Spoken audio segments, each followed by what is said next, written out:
계시록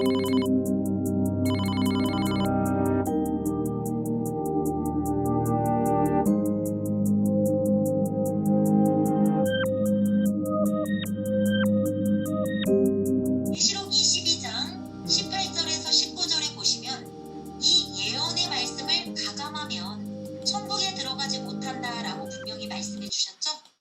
이 계시록의 예언과 예언대로 이루어진 실체를 알지 못하라면 구원을 받을 수 없다라고 하신 말씀입니다. 강사님께서는 계시록 말씀을 가감하면 천국에 들어가지 못한다라고 하시고, 계시록 22장을 설교하시는 또 다른 신천지 강사는 계시록을 모르거나 잘못 가르쳐도 천국에 못 들어간다 하는 걸 보았습니다. 그리고 강사님께서 예언이 이루어진 실체를 알지 못하면 구원받지 못한다라고 하시는데, 저희 개신교는 이만희 총회장이 예언이 이루어진 실체라고 믿지 않습니다. 개신교는 2000년 전에 예수님의 제자들이 믿었던 대로 믿고 따르고 있습니다. 사도 바울도 갈라디아서 1장 8절에 우리나 혹은 하늘로부터 온 천사라도 우리가 너희에게 전한 복음 외에 다른 복음을 전하면 저주를 받을지어다 라고 했지 않습니까? 구약시대 백성들은 약 4000년 동안 오실 예수님을 믿고 바라보면서 양의 피를 뿌리면서 하나님께 나아갈 때 구원이 가능했습니다. 그런데 이 시대 구원자 이만희 총회장을 믿지 않았던 2000년 동안의 신자들은 어떻게 되는 것입니까? 그리고 예수님의 영이 지금 이만희 총회장에게 재림해 있다고 하시는데, 계시록 22장 20절에 보면 이것들을 정언하신 이가 이르시되 내가 진실로 속히 오리라 하시거늘 아멘 주 예수여 오시옵소서. 이 말씀은 어떻게 해석합니까? 신천지 계시록 대성회 때 강의한 그 방송에서 보니까 강사님이 이 본문을 전혀 언급하지 않고 계시록을 끝내는 걸 봤습니다. 저는 그 방송을 보면서 22장 20절을 기도하고 있었는데 전혀 언급하지 않고 끝내는 걸 보면서, 아니 계시록 대성회 마지막 날이고 마지막 시간이고 마지막 구절인데 읽어보지도 않고 끝내다니, 이것이야말로 성경을 가감하는 게 아닌가 하는 생각을 하게 됐죠. 뜻이 하늘에서 이룬 것처럼 이 땅에 하나님 나라 12지파가 완성되면 아멘 주 예수여 어서 오시옵소서 하시면 영의 세계 하나님 나라가 이 땅에 임해 오셔서 하나님께서 친히 통치하시는 세계가 오는 거죠. 계시록 19장에도 보시면 계시록 19장 6절에 하나님께서 친히 통치하시겠다라고 약속해 주셨거든요. 그 시대가 뜻이 하늘에서 이룬 것 같이 이 땅에도 하나님 나라 12지파가 창설이 되면 임해 오실 것을 우리는 소망하면서 이 땅에 하나님 나라 12지파를 완성하기 위해서 열심히 복음을 전하는 것입니다. 목사님은 그러면 12지파 이루어져야 돼요? 안 이루어져야 돼요? 질문입니다. 너무 당연한 질문을 지금 하시면 어떡해요? 14만 4천 이야기할 때 그거 다 성징으로 이야기했는데, 저희 개신교 교리는 예수님이 재림하면 이 세상은 심판이 이루어지는 걸로 끝이 납니다. 그리고 만물이 새롭게 변하면서 새하늘 새 땅으로 바뀌는데 3차원이 아닌 4차원의 신천신지가 이루어진다고 믿고 있습니다. 제가 말하는 3차원에서 4차원이라고 하는 것은 3차원은 시공간을 초월하지 못하는 인간의 육체를 가지고 있는 상태를 말하는 것이고요. 4차원의 세계란 예수님이 부활한 몸을 가진 신령한 세계를 말하는 것입니다. 그런데 신천지는 예수님이 지금 신천지에 재림해 계시고 또 계시록 14만 4천 명이 이루어지면 또 하나님의 나라가 임하여 온다고 하는데, 이 개신교하고 해석이 너무 차이가 나고 너무 다를 수밖에 없습니다. 둘 중에 하나는 계시록을 지금 가감하고 있는 것입니다. 이만희 총회장은 14만 4천 명의 제사장이 되면 아주 특별하고 대단한 사람들이 되어서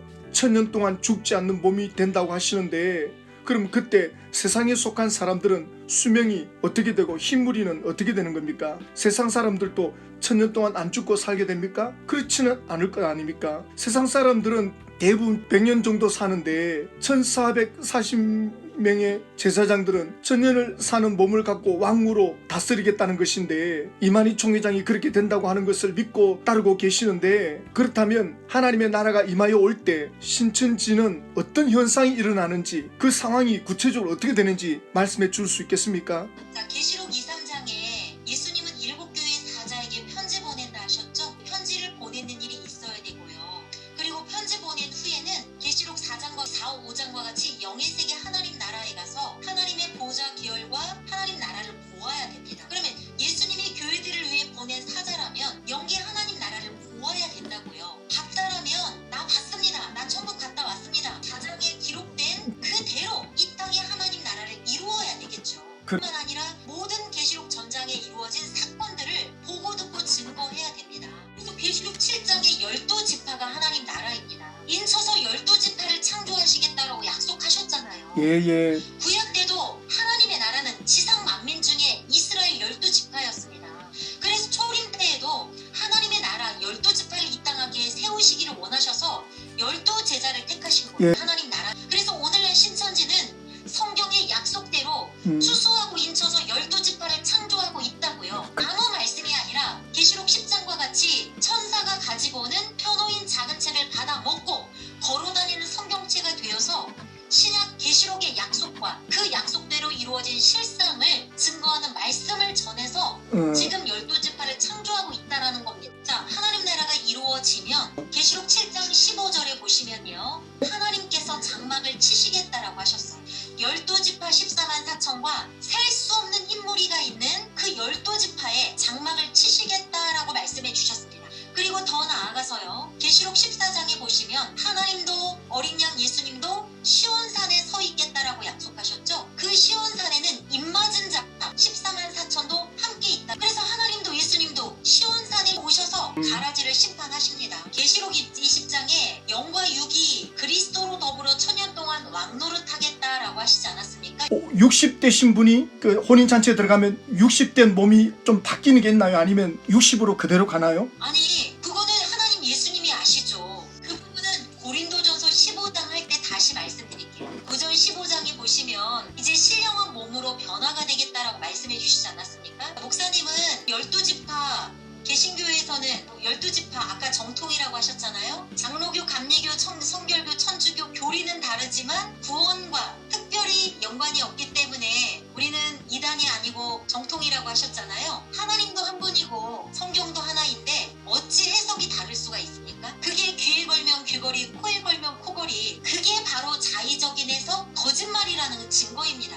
어찌 교단마다 목사님들보다 해석이 다를 수 있겠어요? 그게 바로 자의적인 거짓 선지자라는 증거거든요. 그러면 목사님은요 12지파를 개신교에서는 창조하고 계시나요? 강사님 3분 정도 사용하겠습니다. 들어보시고 오해를 하지 않았으면 좋겠습니다. 개신교는 14만 4천 명을 상징수로 본다고 하지 않았습니까? 그렇기 때문에 이 땅에 12지파를 창설해야 된다, 그렇게 해야 할 이유가 없는 것입니다. 그리고 개신교가 성경을 해석하면서 교단마다 교파마다 다르게 해석함으로 자의적인 해석이고 거짓말이다라고 신천지는 말하고 있는데 그건 오해입니다. 개신교의 모든 교단이나 교파들은 인간이 죄와 저주에서 구원받아서 천국 백성이 되려면 오직 예수님을 통해 구원이 가능하다는 이 구원의 교리, 이것에 대해서는 모든 교파들이 동일하게 주장합니다. 다만 신앙생활에 있어서 그 방법에 있어서 서로 다른 말을 하는 것입니다. 침례교는 세례를 줄 때 사람이 물속에 들어가야 된다.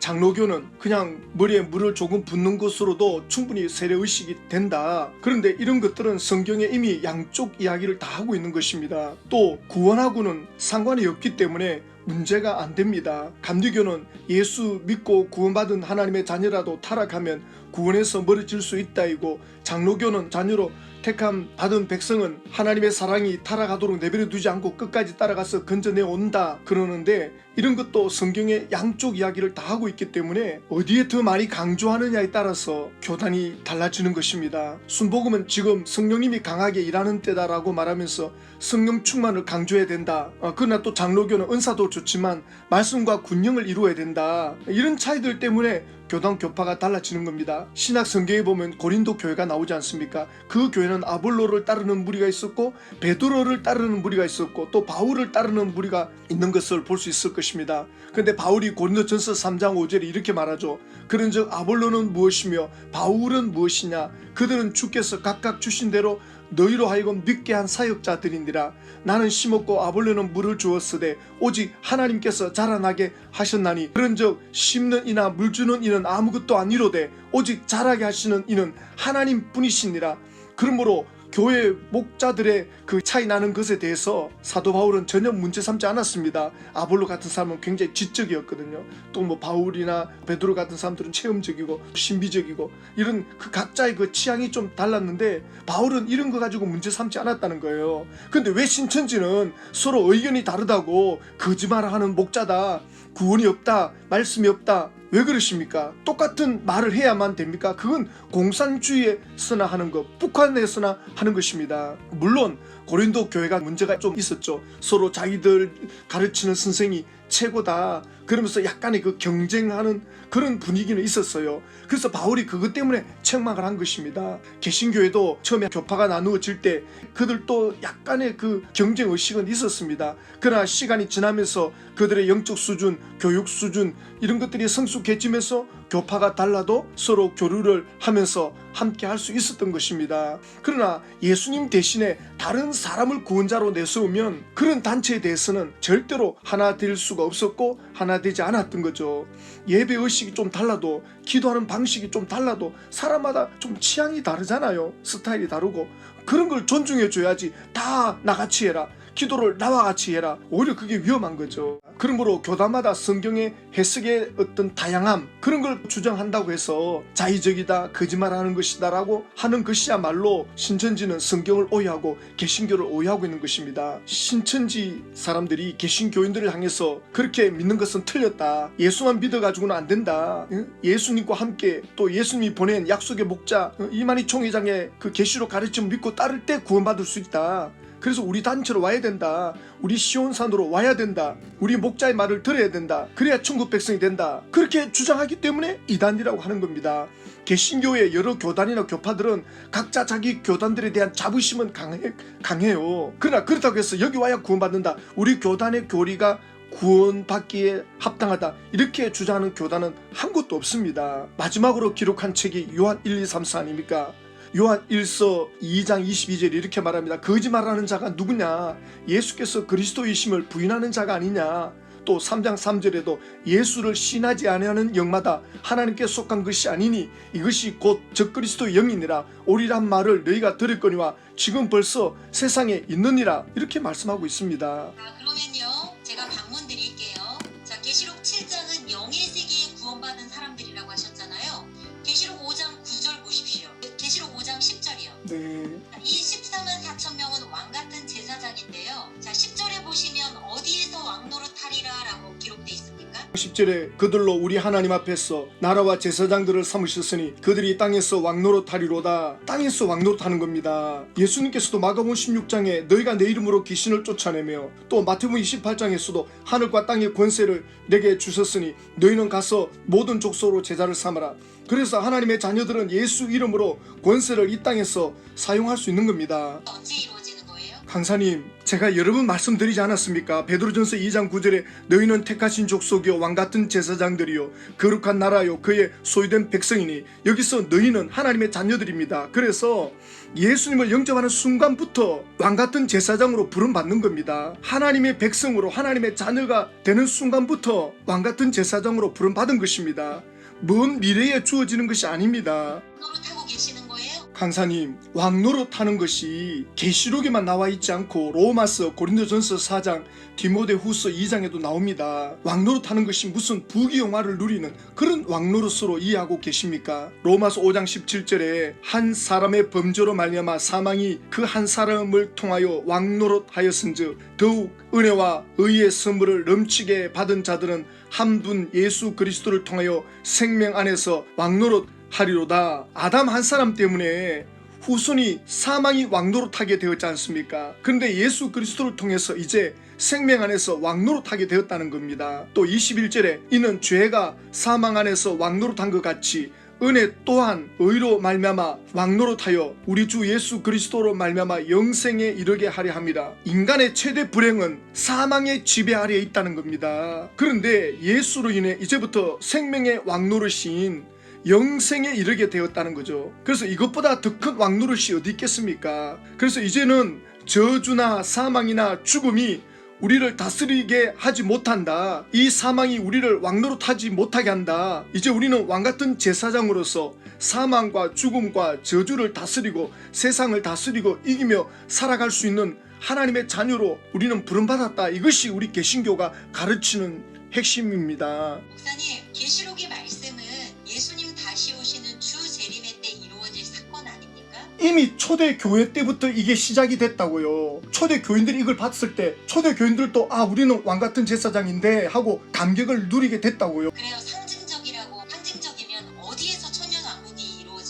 강사님, 천년왕국은 하나님이 다스리는 영원한 나라를 의미하는 같은 뜻입니다. 예수님께서 하나님의 나라는 여기 있다 저기 있다고도 못하리니 하지 않았습니까? 하나님의 나라 또 하나님의 왕국 어디에 있는가라고 할 때 대한민국이 어디서 어디까지인가를 생각하면 됩니다. 대한민국의 헌법, 정치, 권력이 적용되는 곳이면 그 영향력이 미치는 곳이면 대한민국의 영역입니다. 그래서 하나님의 나라는 하나님의 힘, 하나님의 권세가 미치는 곳이면 하나님의 왕국이 되는 것입니다. 마태복음 12장 28절에 내가 하나님의 성령을 힘입어 귀신을 쫓아내는 것이면 하나님의 나라가 이미 너희에게 임하였느니라. 그래서 예수님을 영접하면 이 세상에 사는 동안에도 하나님의 나라를 누리며 살다가 또 왕노릇 하다가 죽게 되면 죽음 이후에도 하나님의 나라 천국에서 영원히 하나님의 은혜를 누리면서 왕노릇 하는 것입니다.